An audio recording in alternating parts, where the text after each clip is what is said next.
삶을 살아가기를 원합니다. 자, 우리 실제로 우리 수련회 기간 때부터 계속 주님께서는 항상 우리 가까이에 계신다고 계속 말씀을 나누었죠. 자, 그런데 우리가 주님의 임재를 자주 경험하고 싶지만 그렇지 못할 때가 많습니다. 자, 왜 그럴까요? 왜 주님이 우리와 함께 하심에도 불구하고 주님의 임재를 우리가 잘 깨닫지 못하는 것일까요?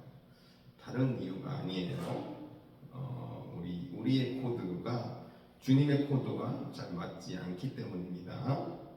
마치 여러분 라디오, 저는 이제 차를 타고 다니면서 항상 라디오를 틀어놓는데 라디오 주파수가 맞지 않으면 어떻게 돼요? 계속 잡음만 나잖아요. 그렇죠? 마찬가지예요. 우리의 생각과 마음이 주님의 뜻과 일치하지 못하면 주님의 임재를 맛보기가 어려워지게 되는 것이죠. 자, 그렇다면 주님은 언제 어떻게 우리 삶 가운데 개입하시고 또 임재해 주실까? 우리 주파수가 어떻게 하면 주님의 주파수와 잘 맞춰질 수가 있을까? 그것은 주님의 뜻이 우리 삶 가운데 이루어지는 그 순간입니다. 우리를 향한 하나님의 계획이 실현되어질 때 그때 우리가 주님의 임재를 경험하게 된다는 것입니다. 여러분, 하나님의 때라고 표현을 하죠. 하나님의 때와 순간. 넘겨주세요. 카이로스라는 표현을 쓰는데요. 하나님의 시공간. 하나님께서 역사하시는 때와 순간, 장소. 이 모든 것을 통틀어서 카이로스라고 이야기를 합니다. 여러분, 우리가 함께 오늘 읽었던 말씀, 정말 유명한 말씀이죠. 여러분 아마 한 번쯤은 들어봤을 말씀일 것입니다.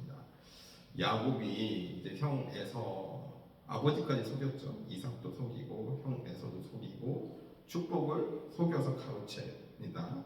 그러다가 형의 미움과 분노를 사서 더 이상 한 지붕 아래서 살지 못하는 상황이 발생을 하죠. 그래서 멀리 약 500km 떨어진 북쪽의 삼촌 라반의 집으로 도망치다가 사막 한복판에서, 광야 한복판에서 하나님의 임재를 경험하는 이야기입니다. 여러분, 우리 시각으로 볼 때, 인간의 시각으로 볼 때 야곱이 지금 처한 상황 얼마나 초라합니까? 얼마나 안타깝습니까? 그렇죠? 물론 형이 받을 복을 가로챘으니까 잘못을 하기는 했죠. 하지만 그것이 사랑하는 가족들과 생이별해야 되는 그런 상황을 초래할 줄 상상이나 했겠습니까? 야곱이 복 받으려고 하다가 집에서 쫓겨나는 거의 그런 신세잖아요. 여러분, 그리고 사람은요 사서 고생한다는 말도 있잖아요. 젊어서는, 젊은 때는 사서 고생한다고도 하지만 사실 이때 야곱의 나이가 적지 않았어요. 77세. 여러분 상상이 안 되죠? 오늘 기준으로 따지면 77세는 거의 집에만 계신 할아버지잖아요. 할아버지. 이처럼 나이도 꽤 찬 야곱이 홀몸 단신으로 그의 할아버지 이제 아브라함이죠. 아브라함이 떠나온 그 조상들의 땅으로 돌아가고 있습니다. 그리고 목적이 분명했어요. 가기는 가. 근데 목적 또한 있었습니다. 부모님의 바람을 따라서 삼촌의 딸들 가운데 아내를 취하기 위함이었습니다. 자, 여러분, 현실적으로 우리가 만약에 이런 상황에 처했다, 누구라도 아마 막연하고 굉장히 답답한 심정을 느낄 것입니다. 자, 그런 순간에 야곱이 하나님의 임재를 경험하게 되는 것이죠. 잘 납득이 안 되지만, 이해가 안 되지만 바로 이때가 야곱을 향한 하나님의 뜻이, 즉 야곱의 그 카이로스가 한 단계 더 앞으로 나아가는 그런 순간이었던 것이죠. 28장 15절 말씀 함께 다시 한번 읽어보겠습니다. 내가 너와 함께 있어 네가 어디로 가든지 너를 지키며 너를 이끌어 이 땅으로 돌아오게 할지라. 내가 내게 허락한 것을 다 이루기까지 너를 떠나지 아니하리라 하신지라. 아멘. 여러분, 그렇습니다. 하나님은 야곱을 향한 계획이 분명히 있으셨어요. 그를 통해서 하나님께서 이루고자 하시는 뜻이 있으셨던 거죠. 그것은 그의 할아버지에게 주었던 약속이죠. 아브라함과 또 동일한 약속을 주었던 아버지 이삭. 그 비전, 그 약속을 하나님께서 이루고자 하시는 것이었습니다. 야곱의 후손들이 땅에 티끌같이 되어서 동서남북으로 가득 차게 되고 또 모든 족속들이 야곱과 그의 후손으로 말미암아 복을 얻게 하는 것. 그것이 하나님의 비전이었고 야곱을 향한 뜻과 계획이었습니다. 그런데 이 계획과 뜻이 실현이 되려면 가장 먼저 뭘 해야 되겠어요? 야곱이 아내를 얻어야 하잖아요. 그죠? 아내가 있어야 되잖아요. 여러분 이런 속담 있잖아요. 우리나라에. Next page 넘겨주세요. 손뼉이 맞아요. 소리가 난다. 웃는 이두 편에서 서로 뜨지 마자. 이거 하나님과 야곱의 뜻이 맞아야 되는 것도 중요하지만 여러분 자녀를 얻으려면 어떻게 해야 돼? 내가 남자가 혼자 애 낳을 수 있어요? 아니잖아요. 결혼을 해야 하잖아요. 그죠? 그러니 지금 현재로서는 야곱이 홀로 떠나는 험한 여정이었지만 하나님께서는 그 힘든 여정, 야곱이 혼자 걸어가는 이 여정을 친히 지키시고 보호하시고 끝까지 책임져 주시겠다, 인도해 주시겠다고 약속해 주시는 것입니다. 언제까지? 야곱을 향한 그 하나님의 계획이 전부 다 이루어지기까지. 다시 말해서 사실은 평생 야곱 너와 내가 함께 하겠다라는 그러한 약속을 광야 한복판에서 지금 주시고 계시는 것입니다. 자, 야곱이 광야 돌을 베고 잠을 자잖아요. 그 잠을 자는 와중에 놀라운 하나님의 임재를 경험하게 돼요. 꿈을 통해서. 그죠?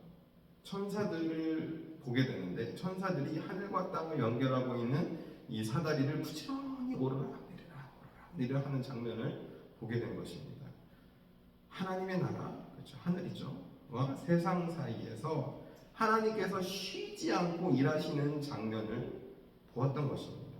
알다시피 천사들은 하나님의 메신저잖아요. 일꾼들이죠. 사자들. 계속 오르락내리락 했다는 것은 계속 뭔가 일을 했다는 거죠. 그리고 그 하늘과 땅을 연결하는 그 사다리 중심에 여호와 하나님께서 서서 말씀하셨다라고 하고 있거든요. 그런데 여러분 놀랍게도 이 말씀을 예수님께서 수천 년 뒤에 이렇게 인용하시면서 말씀하십니다. 요한복음 1장 51절 말씀이에요. 영어로 읽어보겠습니다. Truly, truly I say to you, you will see heaven open and the angels of God ascending and descending on the Son of Man. 자, 예수님께서 하신 말씀이에요. 수천 년 뒤. 근데 여러분 Son of Man이 누구를 가리키는 말인지 아세요? 성경에서? 인자는 우리말로 인자로 번역된 Son of Man이 누구예요? 예수님 당신을 가리키는 말이에요. 그러니 예수님께서 지금 뭐라고 말씀하시는 거예요? 야곱이 꾸었던 그 꿈에서 그 사다리 중심에 서서 야곱에게 말씀하셨던 그 여호와, 그분이 바로 주님이시다라는 사실을 우리에게 말씀해주고 계시는 것입니다.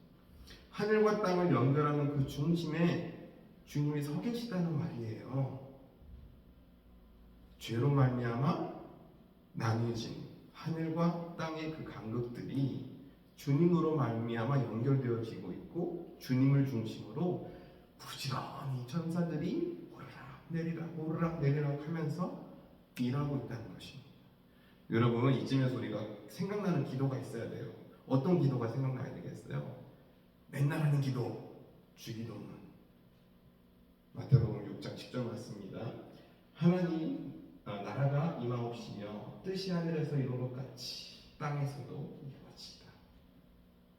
여러분 그렇습니다. 주님은 하늘에서도 이루어진 그 하나님의 뜻이 땅에서도 이루어지기를 원하세요.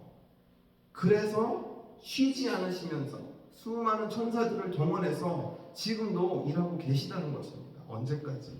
우리에게 허락하신 하나님의 뜻을 다 이루시기까지 말입니다.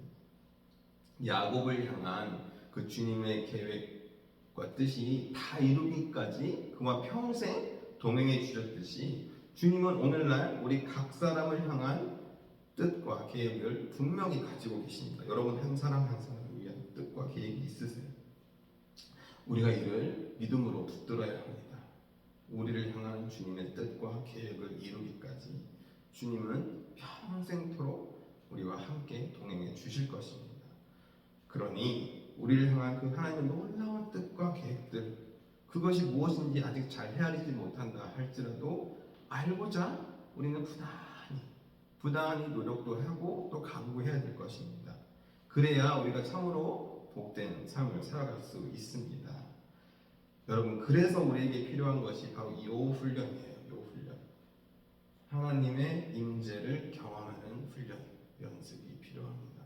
여러분, 이게 무슨 말이냐면요, 사실 우리 이 땅을 살아가는 대부분의 사람들이, 저를 포함해서 굉장히 영적으로 이미 어두워져 있는 상태예요. 사도 바울이 다메섹상에서 예수님을 음성을 듣고 하늘의 빛이 딱 비쳤을 때 눈에서 비닐이 벗겨졌다고요. 그게 무슨 말이냐면 예수님을 만남을 통해서 그 영안이 열리면서 그의 어두워졌던 시야가 뚫리는 걸 의미하거든요.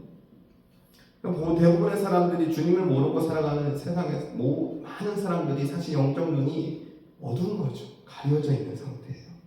그런데 우리가 몰라서 그렇지 주님은 계속 일하고 계시거든요. 우리 주변에서, 우리 가까이에서. 태초에도 일하셨고 야곱 시대에 일하시는 걸 봤잖아요. 야곱이 꿈을 통해서 사다리 오르락내리락 천사들 부지런히 말씀이 육신이 되어 이 땅에 오신 주님 시대에도 계속 일하셨고, 오늘날은 우리가 어떤 시대를 살아간다고 해요. 주님이 이제 다시 하늘로 승천하셨으니까. 근데 약속하신 누구를 보내주셨죠? 성령님. 그래서 이 시대는 우리가 성령의 시대라고, 성령님의 시대라고 이야기하는데, 이 시대에도 주님은 여전히 일하고 계십니다. 시편 121편 4편에 이런 고백이 있어요. 이스라엘을 지키시는 이는 졸지도 아니하시고 주무시지도 아니하시리로다. 아멘. 우리가 잘 때도 주님은 일하세요. 우리가 편안한 잠을 잘 수 있도록 주님께서 어쩌면 우리에게 800개를 해주고 계시는 것지도 몰라. 주님, 우리를 향한 주님의 마음은 평안이니까. 주님은 쉬지도 않고 졸지도 않고 주무시지도 않으시면서 계속 여전히 하늘과 땅을 연결하기 위해서 지금도 일하고 계십니다. 그러니 우리가 주님의 임재를 경험할 수 있는 그 비결이 어디에 있는 것일까요? 우리 또한 하나님의 뜻을 간구해야 하는 것입니다. 하나님의 뜻이 무엇인지 알기를 간구해야 돼요. 자, 여기서 우리가 주의할 점이 있습니다. 하나님의 뜻은 결코 나 한 사람만을 위한 것은 아니다. 사람은요, 너무 자기중심적으로 생각하는 그런 습성이 있어요. 누구나 다 그래요. 100이면 100% 사람은 자기중심성이 강해요. 근데 그게 다른 말로 죄성이에요. 누구나 그렇습니다. 하지만 하나님의 뜻은 우리 한 사람 한 사람 위한 있지만 사실은 더 크고 원대해요. 주님은 우리 한 사람의 삶도 굉장히 소중히 여기시지만 이 땅을, 이 세상을, 온 우주 만물, 주님께서 창조하신 그 모든 것을 다 소중하게 생각하십니다. 그래서 주님의 계획과 뜻은 우리의 생각, 한 사람의 생각을 훨씬 초월했어요. 하늘에서도 이루어진 그 나라가, 주님의 뜻이 이 땅 가운데도 이루어지기를, 그것이 주님의 꿈입니다. 자, 주님은 야곱을 통해서 그 꿈을 계획하시고 실현해 나가고 계세요. 어떤 나라, 어떤 꿈이죠? 야곱을 통해서 제사장 나라. 야곱이 변하여 무엇이 되어 이름이? 그건 알아야지 여러분. 주일학교 다시 보낸다 진짜. 야곱이 주님 만나서 이름을 받잖아. 새 이름 이스라엘. 아 진짜 안 되겠네. 지금 청년들 맞아? 내가 너무 어려운 소리 하는 것 같아. 이거를 바로바로 나와야지. 민족이에요. 민족. 이스라엘. 하나님의 꿈은 야곱을 통해서 지금 민족을 이루시는 거예요. 하나님의 나라잖아요. 그의 후손들을 통해서 이를 이루어 나가고 계시는 것입니다. 그러니 우리도 주님의 임재를 경험하려면 그 하나님의 나라를 향한 꿈을 함께 붙들어야 하는 것입니다. 무슨 일을 하든지 나와 항상 동행하시는 그 주님을 의식하면서 주님, 지금 이 자리에도 나와 함께 하심을 제가 믿습니다. 저에게 말씀하여 주옵소서. 지금 이 순간에도 주님께서 꿈꾸시는 그 하나님의 나라를 위해서 제가 무엇을 하면 좋을까요? 간단한 기도예요. 주님이 꿈꾸시는 그 하나님의 나라를 위해서 내가 이 순간 무엇을 하면 좋을까요? 이 간단한 기도가 우리의 삶의 모든 자리에서 고백되어지는 것입니다. 아침에 일어날 때 오늘도 주님의 나라를 위해서 살게 하옵소서. 밥을 먹으면서도 주님의 나라를 위해서 제가 무엇을 할 수 있을까? 밥 먹고 힘내서. 외출 준비하면서도 오늘도 주님의 나라를 위해서 밖에 나가서 무엇을 할까? 어딘가를 가면서도, 이동하면서, 누군가를 만나면서도, 바쁘게 숙제하고 과제하고 공부하면서도, 심지어 화장실에서 볼일을 볼 때도. 정말요? 주님의 나라, 이 기도, 주님의 나라를 위해서 제가 무엇을 하면 되겠습니까? 절대 놓쳐서는 안 되는 기도죠. 자, 우리가 사실 말씀을 가까이 하고 배워나가는 이유도 그 하나님 나라를 향한 주님의 마음과 뜻을 우리가 더 깊이 헤아리고 깨닫고 알기 위함이에요. 그 와중에 주님께서 그 나라를 향한 꿈과 비전이, 주님의 꿈과 비전이 우리의 코드가 맞춰질 때 주님의 임재를 경험하게 되는 거예요. 자, 마태복음 6장 33절 말씀입니다. 너무 유명한 말씀인데 너무 유명해서 다 안다고 생각하는데 우리 절대 이렇게 살지 않잖아요. 그렇죠? 근데 이렇게 살아야 돼요. 그런지 너희는 먼저 그의 나라와 그의 의를 구하라. 그리하면 이 모든 것을 너희에게 더하시리라. 이게 기도가 되어야 돼요. 주님의 나라를 지금 이 순간 제가 구합니다. 필요한 모든 것들을 공급해 주시옵소서. 간단하잖아요. 모든 것들 해주십니다. 우리의 생각과 마음이, 우리가 꿈꾸는 모든 것들이 주님의 나라를 향하고 있으면 그걸 이루기 위해서 주님께서 다 주신대. 코드만 맞춰지면 돼요. 코드만. 주파수만 맞춰지면 되는 거예요. 여기서 의는 그리스도의 의입니다. 우리의 의로움이 되시는 복음. 복음에는 의가 나타났으니 그러거든요. 결국 뭘 구하는 거예요? 하나님 나라를 구하고 우리의 참 의로움이 되시는 예수 그리스도를 구하는 아주 간단한 기도인데 우리가 사실 맨날 잊어먹고 하는 요거는 우리의 기도가 되어야 됩니다. 가장 중요한 매 순간 우리가 드려야 되는 기도. 그리고 그것이 우리가 주님의 임재를 경험할 수 있게 되는 바람직한 자세예요. 여러분, 야곱은 정말 대단한 사람이었어요. 그런데 또 한편 야곱의 삶을 보면 그는 굉장히 인간적인 모습이 많아요. Very humanistic person, Jacob. 그런 야곱의 삶의 배후에서 끊임없이 일하고 계시는 그 하나님을 우리가 말씀을 통해서 발견할 수 있어야 합니다. 하나님께서 야곱의 삶 가운데 어떻게 일하셨는지. 그러다 보니까 야곱 자신도 먼 날 바로 앞에 130 몇 세더라? 7세인가? 바로 앞에 서서도 어떻게 얘기합니까? 내가 험난한 삶을 살았나이다. 파란만장한 삶을 살았다고 고백합니다. 하지만 그런 파란만장한 삶의 모든 순간순간, 매 순간순간에 하나님께서 항상 야곱과 함께 하셨습니다. 거룩한 민족 이스라엘을 향한 그 꿈과 함께 하셨던 것입니다. 그 거룩하신 주님이 오늘날 우리 모두 삶 가운데도 함께 하십니다. 여러분, 광야 한복판에서 야곱이 정말 홀로 외롭게, 어떻게 보면 되게 외로웠을 수도 있을 것 같아요. 그 외로운 적적한 사막 한복판에서 하나님의 임재를 경험하고 오늘 말씀에서 무엇이라고 고백합니까? 28장 16절 말씀 영어로 한번 읽어볼게요.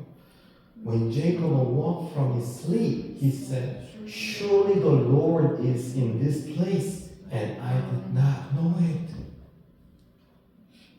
하나님이 분명히 여기에 계셨구나. 그런데 내가 그걸 깨닫지 못했다니. 광야 한복판, 여러분 사막 한번 가보셨어요? 나는 인도에 살다 왔잖아. 사막 여행 몇 번 갔다 왔거든. 밤중에 모닥불 펴놓으면 따뜻해져. 사막 이렇게 확 떨어지니까. 근데 그거 어디잖아? 칠흑같이 어두워져요. 아무것도 안 보여요. 근데 뭐가 보이는 줄 아세요? 달, 별 어마어마하게 반짝반짝. 정말 반짝반짝. 너무 밝아. 달빛이. 그 달빛이 그 사막 모래알에 딱 비치면서 그 달빛으로 주변이 보여요. 너무 멋져.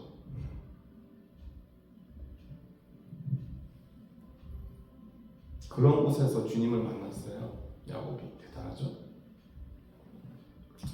자, 야곱의 이 고백. Surely the Lord is in this place. 이 고백이 우리 또한 다양한 삶의 상황과 또 순간들에 고백되어지기를 바랍니다. 우리가 주님의 나라를 구하고 주님의 마음과 뜻을 구하는 모든 상황들이 곧 이처럼 하늘문이 열리고 우리 삶에 주님이 임재하는 그 카이로스 베델이 될 줄로 믿습니다. 동서남북 우리가 어디를 향하든지 하나님을 경외하는 마음으로 하나님의 나라를 간구할 때 반드시 우리는 주님의 임재를 경험하게 될 것입니다. 그리고 그분의 능력을 힘입게 될 것입니다. 그리고 하나님께서 꿈꾸시는 그 나라를 함께 이루어가는 귀한 축복의 통로들이 다 될 줄로 믿습니다. 자, 이 시간 우리 함께 그 주님의 임재를 기대하면서 찬양 부르시고 기도하도록 하겠습니다.